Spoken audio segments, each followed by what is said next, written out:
She never thought a lunchbox could change her life. Or that one dish, one orange, savory, shrimp-topped, garlic-scented plate of Palabok would become the spark that would turn humiliation into something golden. Luz arrived in Los Angeles 2 years ago with a battered suitcase, a chef's apron rolled like a rosary inside, and a recipe notebook her mother gave her.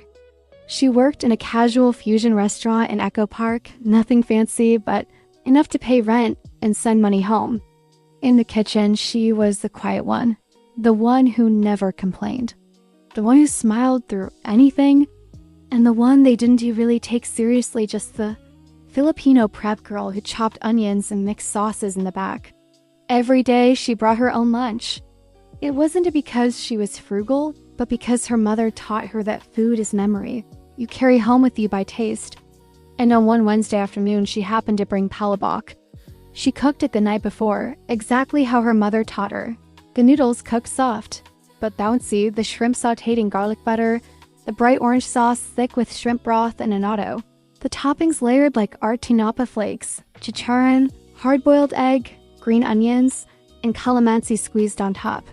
She packed it in a glass container and slipped it carefully into her bag. When lunchtime came, she sat in the staff room, quietly lifting the lid.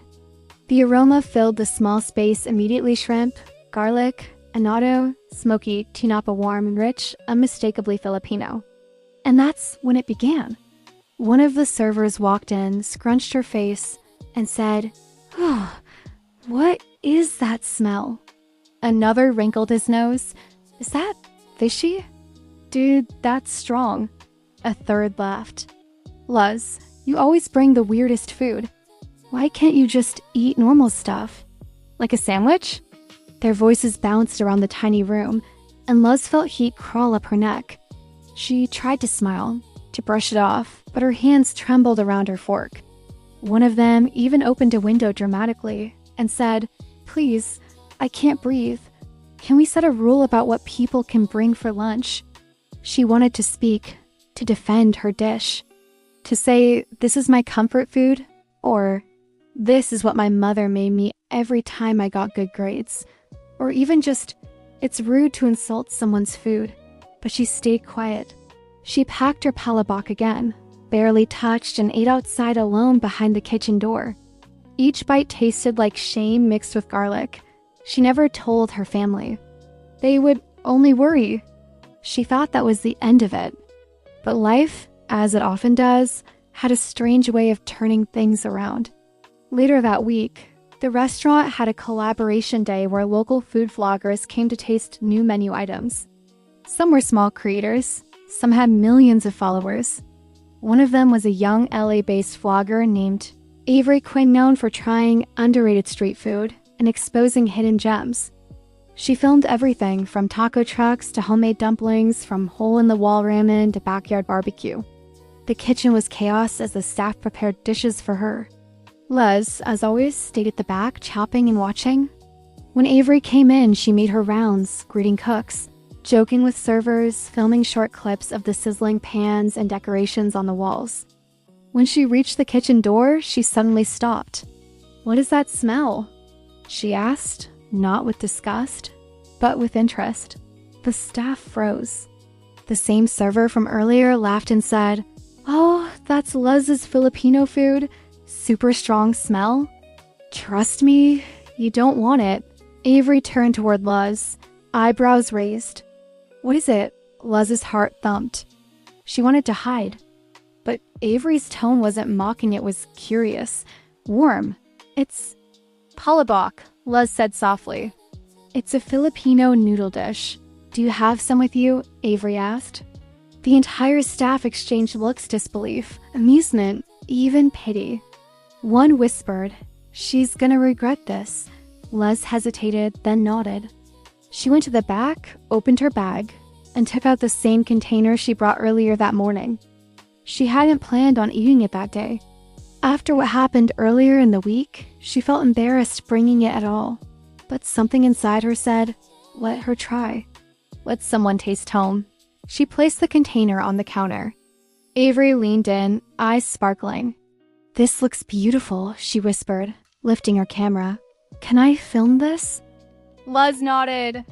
Her hand shook as Avery filmed the bright orange sauce, the shrimp arranged like jewels, the chicharron crumbled perfectly on top. Avery took a forkful. The room went quiet, so quiet the kitchen timer sounded like an explosion. Avery chewed slowly. Then her eyes widened. "Oh my God," she whispered. "What is this? Why have I never had this before?" The staff looked confused. One chef frowned. Another blinked. The server who complained earlier bit his lip. "It's good?" Luz asked carefully. "Amazing," Avery said. "This is comforting, rich, smoky, savory, bright honestly. This is one of the best noodle dishes I've ever tasted in LA." Everyone stared. Avery turned to her camera. "Guys, I think I just found LA's next big dish. It's called Filipino Palabok and you need to try it." She interviewed Luz on the spot, asking how it's made, where it comes from, what it means to Filipinos. Luz tried her best to answer with a calm voice, even though she felt like crying. Avery asked if she could upload the clip. Luz said yes. By the next morning, everything changed. Avery's video hit 2 million views in 12 hours. By the second day, it hit 10 million. Filipinos from all over the world flooded the comments, cheering, sharing memories. "That's my childhood. My mom cooks this every Sunday. Thank you for showcasing Filipino food." But the shock came from Los Angeles locals. "Where can we get this? Which restaurant sells Palabok? I need this now." The restaurant phone started ringing nonstop. People wanted Palabok. They asked for Luz. Some asked if she could cook it for catering. One woman even offered to pay double for a tray. The owner called Luz into his office. He asked her to make a batch. She made it, heart-pounding, unsure of everything. She plated it with trembling hands. The customers devoured it, taking pictures, posting it online, tagging friends. They said it was unique, comforting, addicting, the taste LA didn't know it needed. On the third day, the owner approached Luz again. "People keep asking about your dish," he said. "Would you be willing to put it on the menu?" Luz couldn't speak. She simply nodded, eyes glassy. The staff who mocked her, they avoided her gaze. One apologized quietly. Another said he didn't mean it that way. One even asked for the recipe, pretending it was just curiosity. She forgave them, but she never forgot. Word spread beyond the restaurant. Other restaurants across LA started reaching out: fusion shops, Filipino cafes, even major food trucks. Everyone wanted Palabok. Everyone wanted her version. A food magazine published an article titled, "The Rise of LA's Favorite New Noodle Dish Thanks to a Filipino Cook Named Luz." Then came the biggest shock of all. A high-end culinary group, famous for Michelin-level cuisine, emailed her. They wanted her to collaborate on a Filipino tasting menu. They wanted her Palabok as the star dish. A dish she once hid in embarrassment. A dish people mocked as smelly. A dish that reminded her of home. She called her mother in the Philippines that night. Her voice cracked as she told the story, trying to hold back tears. "Anak," her mother whispered softly. "Food carries the heart of the cook. They weren't ready for your heart before, but they are now." Luz was invited to a tasting event in downtown LA. Chefs from various restaurants gathered, eagerly waiting to meet her. She walked in wearing her simple white chef's coat, hair neatly tied, carrying a fresh tray of Palabok she made that morning. They greeted her with respect, something she wasn't used to. Something she once only dreamed of. Avery attended, too. When she spotted Luz, she hugged her tightly and whispered, "I'm proud of you." The tasting began. People savored each bite, closing their eyes, nodding, murmuring praise. One chef said, "This is the comfort LA didn't know it needed." Another said, "We'd be honored to have this in our restaurant." Someone else asked if she would consider starting her own pop-up. The dish they rejected became the dish everyone chased. The world finally tasted what she grew up loving. The world finally understood what she tried to explain with her quiet smile. After the event, the server who once mocked her Palabok messaged her privately.